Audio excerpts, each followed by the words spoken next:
دیکھیں तरक्की आप علاقे को तब देते हैं जब आप एक लीडरशिप का जो फुकदान है उसको सबसे पहले ख़त्म करें. तो आपको पार्टी के कंडीशन का भी पता है, जो कुछ हो रहा है पार्टी के साथ वो भी आपको मालूम है. अब उसमें पूरे पाकिस्तान माहौल कुछ नहीं बल्कि माहौल है ही नहीं. मैंने आज ये बात अपनी डिस्ट्रिक्ट मीटिंग में भी वहाँ पे की है. मेरा मकसद है नौजवानों के अंदर एक शऊर बेदार करना, नौजवानों के अंदर लीडरशिप की एक शौक देना उनको. अस्सलाम वालेकुम, दिस इज़ उमर और आप TNP पॉडकास्ट देख रहे हैं. इलेक्शन सीरीज़ के पॉडकास्ट में हम आज बात करेंगे इन्हें 12 कोहिस्तान की. और इन्हें 12 कोहिस्तान से पाकिस्तान तहरीक इंसाफ के जो कैंडिडेट हैं ताज मोहम्मद साहब, वो आज हमारे साथ मौजूद हैं पॉडकास्ट में. ताज मोहम्मद साहब, खुशामदीद कहते हैं आपको इस पॉडकास्ट में. ताज साहब, पहले तो ये बताया कि कोहिस्तान जिस तरह एक सिस्टम चल रहा है कोहिस्तान के सियासत में, एक अपने डायनामिक्स है कोहिस्तान के. ख़ासकर अगर हम बात करें तो एक ब्रदरी सिस्टम है, एक पुश्तों से आए हुए एक सपोर्टिंग सिस्टम है कि कुछ सपोर्टर्स होते हैं मखसूस लोगों का, मलकों का, उस पे लोग वोट देते हैं. लेकिन नज़रियाती जो वोटर्स हैं वो बहुत कम है कोहिस्तान में. लेकिन आपने पाकिस्तान तहरीक इंसाफ से की टिकट से इलेक्शन में आप उतरे हैं इन्हें 12 के लिए. तो क्या आपका पर्सनल मैनिफेस्टो क्या है और ये फ़ैसला आपने ये कटन फ़ैसला किस तरह किया? मुरबाचा साहब, थैंक यू वेरी मच, आपने दावत दी. देखें, मैं पाकिस्तान तहरीक इंसाफ के साथ गुज़श्ता कोई 21 साल से हूँ. 2002 से मैं वाबस्ता हूँ इस पार्टी के साथ. जी. और उस वक़्त से लेकर आज तक अपने नज़रियात के मुताबिक मुझे इमरान खान का विज़न पसंद था, उनका जो नज़रिया था वो मुझे पसंद था, और उस लिहाज से मैं उनके साथ अभी तक अपने उस विज़न के साथ उनके साथ खड़ा हूँ. आपने बात की कि कोहिस्तान में जो ट्रेडिशनल पॉलिटिक्स है, लेकिन सबसे पहले तो ये कि हमारे पाकिस्तान में अभी तक जो डेमोक्रेटिक पॉलिटिक्स है वो अभी तक वो कल्चर जो प्रमोट नहीं हुआ है पाकिस्तान में अभी तक. बरादरी का सिस्टम, कास्ट का सिस्टम, फिर इलाक़ों के, फिर लोगों के आपस में, मतलब नज़रियाती लिहाज से अगर देखा जाए तो आप देखें, अगर if you go back into this political history, अगर हम 2008 तक जाते हैं तो नज़रिया तकरीबन इन ही सालों में डेवलप होना शुरू हुआ है. जी. इससे पहले जो ट्रेडिशनल एक सिस्टम होता था पॉलिटिक्स का, और ये क्रेडिट भी मैं इमरान खान को देना चाहता हूँ, क्योंकि उन्होंने एक अवेयरनेस पैदा की है, लोगों के अंदर एक शऊर आया है, एक पॉलिटिकल शऊर आया. नौजवान भी अभी मसलन एक पॉलिटिकल व्यू रखता है, अपना एक पॉइंट ऑफ व्यू उनका होता है नौजवान का. तो जब पूरे मुल्क में मसलन ये सिस्टम अभी तक अच्छी तरह प्रमोट नहीं हुआ है. कोहिस्तान की अगर स्पेसिफिकली मैं बात करूँ तो कोहिस्तान आपको पता है कि किसी हद तक एक बैकवर्ड इलाका हम उसको कह सकते हैं, क्योंकि वहाँ पर इतनी तरक्की नहीं हुई है. एक पॉलिटिकल सिस्टम जो था, एक स्ट्रांग सिस्टम वहाँ पर नहीं था. एक एडहाकिज़म था, 2 साल के लिए एक बंदा आ जाता, वो गायब हो जाता, फिर 5 साल के लिए दूसरे को ले आते, फिर इस तरह करते करते इस तरह फिर इलाका तरक्की भी नहीं कर सकता, और जो नज़रियात हैं वो भी प्रमोट नहीं हो सकते हैं. तो कोहिस्तान में ये आप ठीक कह रहे हैं कि एक बरादरी का सिस्टम है, आपस में लोगों के एक इत्तेहादात हैं, कौमियत की बुनियाद पर, इलाकाई बुनियादों पर इत्तेहादात होते हैं लोगों के. ये शायद किसी हद तक या तो ये है कि एक दूसरे से मसलन एक सबकत लेने के लिए, या एक पॉलिटिकल लोग ये समझते हैं कि यार हमारे हुकूक अगर फ़लाँ बंदा आएगा तो वो गसब कर लेगा, अगर हम इत्तेहादात से एक मुत्तफ़िक़ा अपना उम्मीदवार लाएंगे तो वो हमारे हुकूक का तहफ़्फ़ुज़ करेगा.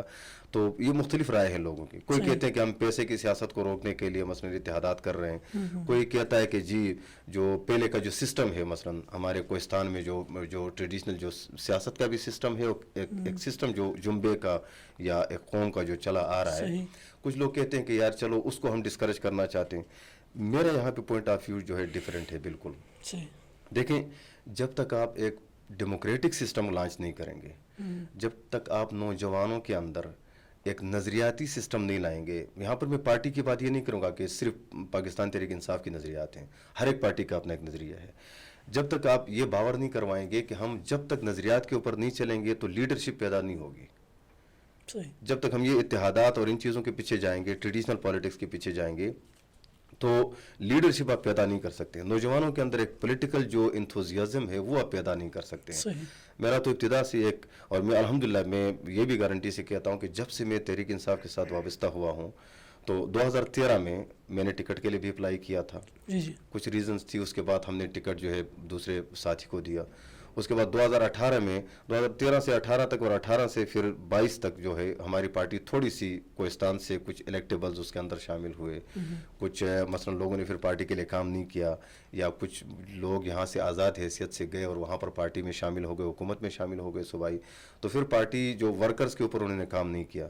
تو اس مرتبہ ہم نے یہ تہیہ کیا تھا کہ ہم انشاءاللہ تعالیٰ نظریاتی بنیادوں پر الیکشن لڑیں گے, کسی بھی اتحاد کا حصہ نہیں بنیں گے, کسی بھی ایسی سیاست کا حصہ نہیں بنیں گے جو ہمارے بچوں کو کل لیڈر نہیں بنا سکیں. جو علاقے کو دیکھیں, ترقی آپ علاقے کو تب دیتے ہیں جب آپ ایک لیڈرشپ کا جو فقدان ہے اس کو سب سے پہلے ختم کریں. جی جی طاہر صاحب, آپ نے تحصیل کی جو الیکشن لڑی تھی اس میں 800 ووٹ آف کم کچھ زیادہ ملے تھے, لیکن حلقہ N12 کافی ٹف اور وسیع حلقہ ہے. اگر رقبے کے حساب سے بات کریں تو یہاں سے بنگٹ سے شروع ہو کے, کھلے سے شروع ہو کے آپ شیتیال تک بہت بڑا علاقہ ہے, ساتھ کندیا تحصیل بہت بڑا. کیا لگتا ہے آپ کو کہ آپ کا مطلب نظریاتی ووٹ کے علاوہ کوئی ووٹ آپ کو پڑے گا؟ دیکھیں, میں آپ کو ایک بات بتاؤں, جو آپ نے اس کی بات کی, جو چیئرمین شپ کا الیکشن تھا, بلدیاتی انتخابات تھے, اس میں بھی میں جس علاقے سے تعلق رکھتا ہوں, جو 6 یونین کونسلز ہیں ہماری, وہ تحصیل ہے ابھی پورا, اس میں بنکھڑ ایک پورا علاقہ ہے, اس کا اپنا ایک اتحاد تھا. دوبیر کے یونین کونسلز جتنے بھی تھے ان کا اپنا ایک اتحاد تھا. مثلا اتحاد نہیں تھا وہاں پہ, لیکن وہاں پر 3 کینڈیڈیٹس تھے. راندولیا جو تھا ان کا اپنا ایک اتحاد تھا. تو یہ سارے علاقے جو تھے وہ لاکھ ہو گئے.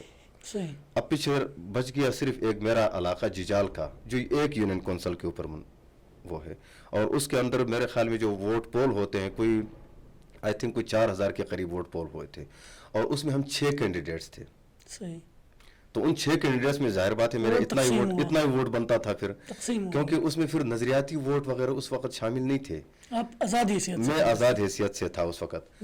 اور دوسرے علاقوں میں چونکہ اتحادات تھے, پھر راندولیا کے ہمارے مولانا صاحب جو ہیں فضل وہاب صاحب, وہ منتخب ہو گئے چیئرمین, کیونکہ ان کا علاقہ وہ بڑا بھی ہے, تھوڑا ووٹ بھی زیادہ ہیں وہاں پر, پورا علاقے کا ایک اتحاد بن گیا تھا.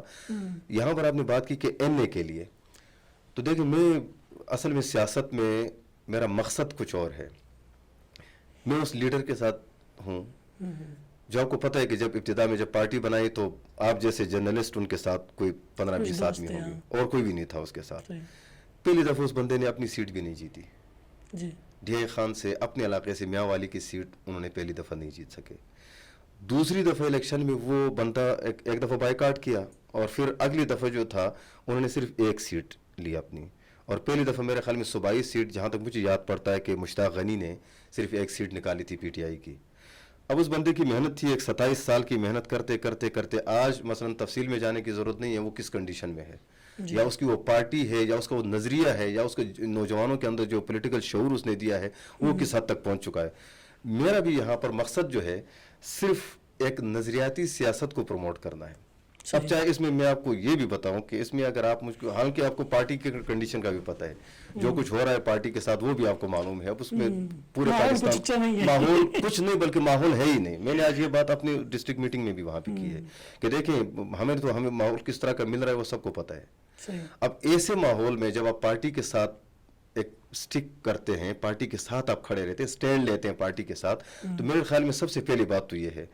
دوسری بات یہ ہے کہ میں چاہتا ہوں کہ میرا اپنا نظریہ جو ہے, میرا اپنا نظریہ بھی برقرار رہے, اور میں نوجوانوں کے اندر ایک شعور پیدا کروں کہ یہ جو میں نے آپ نے سب سے پہلے جو آپ نے پوچھا تھا کہ یہ جو قومیت کی سیاست اور یہ اتحادات کی اور یہ جنبے کی سیاست اور یہ ساری چیزیں آپ کو ترقی نہیں دے سکتی, اور سب سے بڑا امپیڈمنٹ, سب سے بڑی رکاوٹ جو ہے یہ آپ کے نسلوں کو, نوجوانوں کو کبھی لیڈرشپ نہیں دے سکتی ہے. میرا مقصد ہے نوجوانوں کے اندر ایک شعور بیدار کرنا, نوجوانوں کے اندر لیڈرشپ کی ایک شوق دینا ان کو. کیونکہ سر دیکھیں میری تو اب جتنی ایج ہے, مثلا ایک بندہ 50s کے قریب ہے, اب اس بندے کا میرے نزدیک کوئی کل نہیں ہوتا ہے, اس کا آج ہی ہوتا ہے, بس گزر جائے.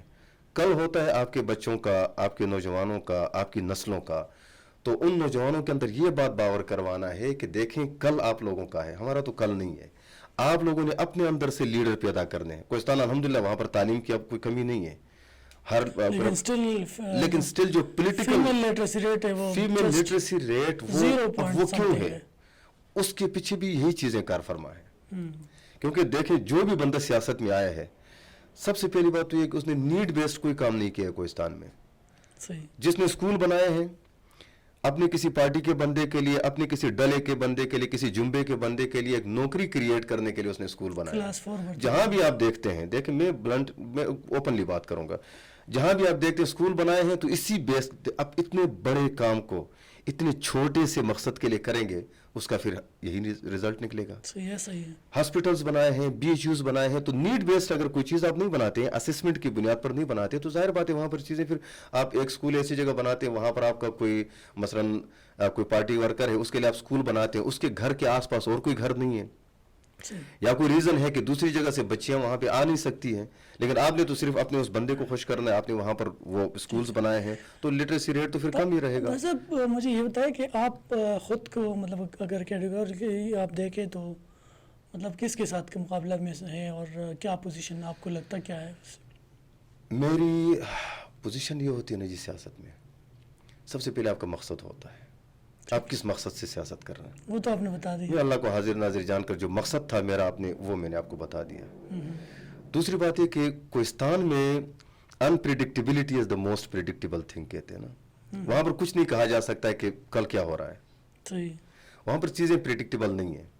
ठीक है। आप देख रहे थे पीछे से कहाँ से इत्तेहादात बनने शुरू हो गए, पहले एक इलाके में बने, उसके देखा देखी फिर दूसरे इलाके में बने, तलहा महमूद साहब ने फिर एंट्री मारी। तीसरे इलाके में बने, तलहा महमूद साहब की एंट्री हुई, फिर इसके अंदर फिर एग्जिट भी हुआ, फिर इस तरह की चीज़ें जब बीच में हुई, तो उसमें आप उस मैं अपने आप को किसी के साथ लेवल में नहीं देख रहा हूँ। ठीक है। मैं सिर्फ और सिर्फ मेरा एक मकसद अलग है और मैं उस मकसद को लेकर चल रहा हूँ। मेरे पूरी पार्टी का जहाँ भी है इंशाल्लाह ताला एक मकसद है। आप ये कह रहे हैं कि PTI के जो वोट्स है वो आपको, PTI के वोट भी मुझे मिलेंगे इंशाल्लाह ताला।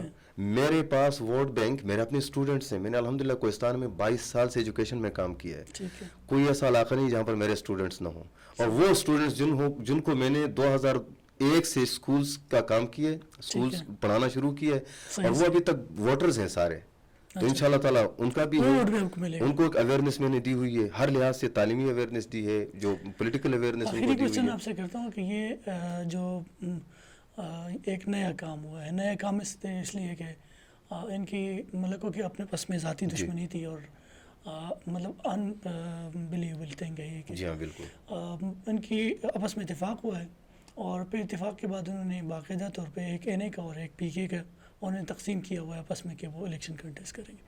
आपको क्या लगता है कि दुबई रानुलिया जो पूरा तहसील है ये इसका किसी भी मतलब सियासी आपकी मौजूदा सिनारियो पे कोई इन्फ्लुएंस करेगा? ये इन्फ्लुएंस तो डेफिनेटली करेगा, इसमें कोई शक नहीं है, लेकिन सबसे पहले देखो मेरा पॉइंट ऑफ व्यू इसके अंदर, लोग कहते हैं ना कि ये पॉलिटिक्स के अंदर ये मुमकिन होता है कि आप किसी भी वक्त किसी के साथ भी इत्तेहाद कर सकते हैं। जी।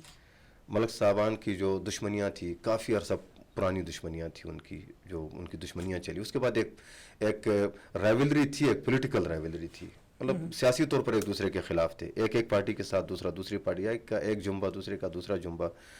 तो मेरे ख्याल में उन्होंने भी समझना शुरू कर दिया है कि वो चीज़ें जो थी वो शायद अब पॉलिटिकल सिनारियो तब्दील हो गया है सारा।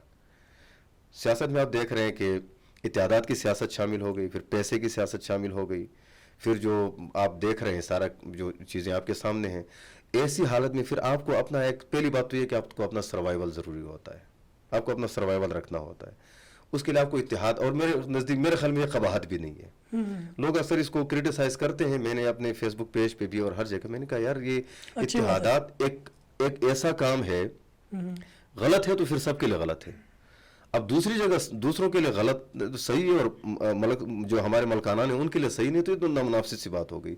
और जहाँ इत्तेहादात होते हैं देखें वहाँ पर दुश्मन लोग भी बाकायदा इकट्ठे मिलकर कैंपेन करते हैं, इकट्ठे मिलकर वो वोट मांगते हैं। जालकोट में इत्तेहाद है, दोस्त दुश्मन सारे, कोलई पालस में मिसाल के तौर पर कोले के लोगों का उनका आपस में इत्तेहाद है, अब ये पटन में है, अब ये सारे इत्तेहाद सीयू में है, ये मजबूत हैं या कमज़ोर हैं वो अपनी जगह पे अलग बात है, लेकिन इत्तेहादात उन्होंने जो बनाए, इम्पेक्ट इसका होगा, इम्पेक्ट इसका इसलिए होगा क्योंकि उनका अपना एक वोट बैंक भी है बाकायदा तौर पर, उनका पूरे कोहिस्तान के अंदर वोट बैंक है। अब मैं यहाँ पर बैठ कर अगर किसी बंदे को अगर उसकी चीज़ों को मिनिमाइज़ करना शुरू कर दूँ तो मेरे ख्याल में ये मुनासिब नहीं है। मैं किसी को नहीं कहता हूँ कि इसकी पोजीशन अच्छी नहीं है और इसकी, मेरी वो पोजीशन की सियासत ही नहीं है। मैं ये कहता ही नहीं हूँ कि फलां मेरे बंदे के साथ कोई लेना देना नहीं है। मैंने आपको अर्ज़ कर लिया कि मेरा एक नज़रिया है, میرا تعارف جو ہے ایز اے ٹیچر ہے. میں ایک ٹیچر ہوں, ایک استاد ہوں, ٹریڈیشنل پولیٹیشین نہیں ہوں. میرا کام ہے سب کو مثلا ایک اچھا پیغام دینا اور ایک جیسا پیغام دینا. پولیٹیشین کہیں یا ٹیچنگ ابھی بھی کر رہے ہیں؟ نہیں, میں تو ٹیچنگ ابھی اتنا زیادہ مجھے وہ نہیں ہوتا ہے, وہ اتنا زیادہ اسٹیمنا بھی نہیں رہا, اور کرتا بھی ہوں اپنے اسکول میں, شام کے اسکول میں بھی مثلا زیادہ تر کبھی کبھی پڑھا لیتا ہوں, لیکن ابھی چونکہ آپ اتنا وہ مینیج نہیں کر سکتے ہیں. صحیح. ایک ایڈمنسٹریٹولی میں تو اپنا اسکول خود چلاتا ہوں, خود رن کرتا ہوں, لیکن ٹیچنگ چونکہ ایسی چیز ہے آپ کو پورا دن اس میں دینا پڑتا ہے, تو اس میں آپ خیانت نہیں کر سکتے ہیں, تو اس لیے کبھی کبھی ٹائم مینیج نہیں ہوتا ہے. دوسری جگہ یہ کہ میں آپ کوہستان میں کسی بھی بندے کو اس طرح سے کرٹیسائز نہیں کروں گا کہ اس کی پوزیشن کمزور ہے, اس کی سیاست غلط ہے, اس کی سیاست صحیح, یہ بھی نہیں کروں گا. مجھے یہ بتائے کہ کوہستان جیسے بیک ورڈ پسماندہ علاقے کے لیے آپ کی ذاتی مینیفیسٹو کیا ہے, اور آپ کے پاس کیا ہے جو آپ دینا چاہتے ہیں کوہستان کو؟ دیکھیں جی, سب سے پہلی چیز جو ہوتی ہے نا, وہ آپ کے پبلک جو ریپریزنٹیٹیو بنتا ہے, اس کا سب سے پہلا کام ہوتا ہے to represent your community, represent your area, your voters in the assembly. سب سے پہلا کام ہوتا ہے ان کو ریپریزنٹ کرنا. میرا مینیفیسٹو میں پہلے بھی اپنے اس بلدیاتی الیکشن میں بھی دے چکا تھا, اور اس میں بھی کہوں, سب سے پہلے میں اپنے علاقے کی نمائندگی کروں گا ہر فورم پہ انشاءاللہ تعالی. دوسری چیز, کوہستان ایک وسیع علاقہ ہے. سب سے پہلے وہاں پر ایک تعلیمی اگر لحاظ سے ہم دیکھا جائے تو کوہستان میں کالجز نہیں ہیں, سمجھیں, ایک دو کالج ہیں بھی تو وہ بند پڑے ہوئے ہیں. کوہستان اتنے 3 ضلع ہونے کے باوجود یہاں پر کوئی یونیورسٹی کیمپس نہیں ہے. میرا سب سے پہلا مقصد جو ہوگا یونیورسٹی کیمپس.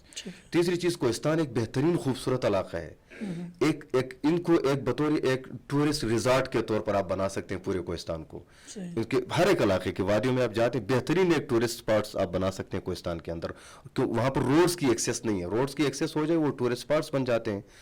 چوتھی بات یہ ہے سر کہ کوہستان میں جو ڈیمز بن رہے ہیں, کوہستان ایک سب سے زیادہ اگر آپ کہتے ہیں نا تو جو پروڈکٹیو زون ہے پاکستان کے لیے, اگر آپ الیکٹریسٹی کے حوالے سے دیکھتے ہیں, پاور جنریشن کے حوالے سے دیکھتے ہیں, تو یہاں پر میرا ایک مقصد یہاں پر دوسرا کہ کوہستان میں اگر آپ ڈیم بناتے ہیں تو میں یہ نہیں کہتا ریالٹی کے مد میں جو لوگ کچھ پیسے لے لیتے ہیں, طاقتور لوگ, کچھ لوگ پیسے, دوسرے لوگ ویسے محروم رہ جاتے.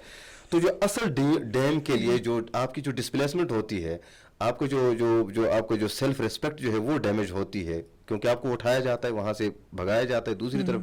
تو اس کے لیے سب سے ضروری چیز ہوتی ہے جو حکومت کو دینی چاہیے, لوگوں کے لیے کالجز, لوگوں کے لیے یونیورسٹی, لوگوں کے لیے ہاسپٹلز, لوگوں کے لیے روڈز, لوگوں کے لیے انفراسٹرکچر, یہ ساری چیزیں اس علاقے کا حق ہوتا ہے جہاں پر ساتھ یہ سب کے ساتھ یہ چیزیں پیدا ہو جاتی.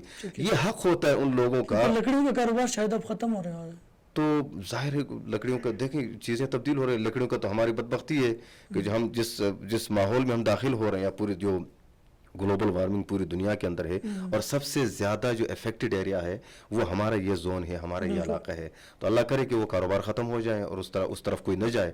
اور یہ لوگوں کی, کیونکہ آپ لوگوں کو دیکھیں جی, لکڑیوں کا کاروبار لوگ کیوں کرتے ہیں؟ آپ لوگوں کو فیسیلیٹیٹ کریں گے, ان کو اکنامکلی آپ ان کو اسٹرانگ کریں گے, تو وہ کیوں کریں گے لکڑی؟ کون چاہتا ہے کہ میں درخت کاٹوں اور ان کو ضائع کروں؟ لیکن ان کو وہ حقوق نہیں دیے گئے ہیں. اور میں انشاءاللہ تعالیٰ, میں آپ کے سامنے اپنا یہ مینیفیسٹو ہے, میں ان کے وہ حقوق جو اصل حقوق واقعی ڈیمز کی مد میں ان کو ملنے چاہیے, وہ انشاءاللہ تعالیٰ میں ان کو دینے, اور ہر جگہ جہاں بھی جاؤں گا اپنے لوگوں کی آواز اٹھاؤں گا. یہ وعدہ ہے میرا لوگوں کے ساتھ بھی اور انشاءاللہ تعالیٰ اللہ کی ذات کے ساتھ بھی. تھینک یو سو مچ تاج صاحب, بیسٹ آف لک. آپ این کے کینڈیڈیٹ ہیں, پاکستان تحریک انصاف کے ٹکٹ آپ کو ملا تھا, لیکن چونکہ بیٹ کا ایشو تھا سینبل کا, تو وہ گزشتہ روز سپریم کورٹ نے واپس لیا, اور جو الیکشن کمیشن کا فیصلہ تھا اس کو برقرار رکھا. لیکن یہ ہے کہ جو کوہستان کی سیاست ہے اس میں جس طرح انہوں نے کہا کہ ان کے مینیفیسٹو میں جو چیزیں انہوں نے رائٹس کی بات کی, ہیومن رائٹس کی اس پہ پارٹیکولرلی, تو میری طرف سے ان کے لیے بیسٹ وشز. بادشاہ کو دیجیے اجازت. اللہ حافظ. Thank you.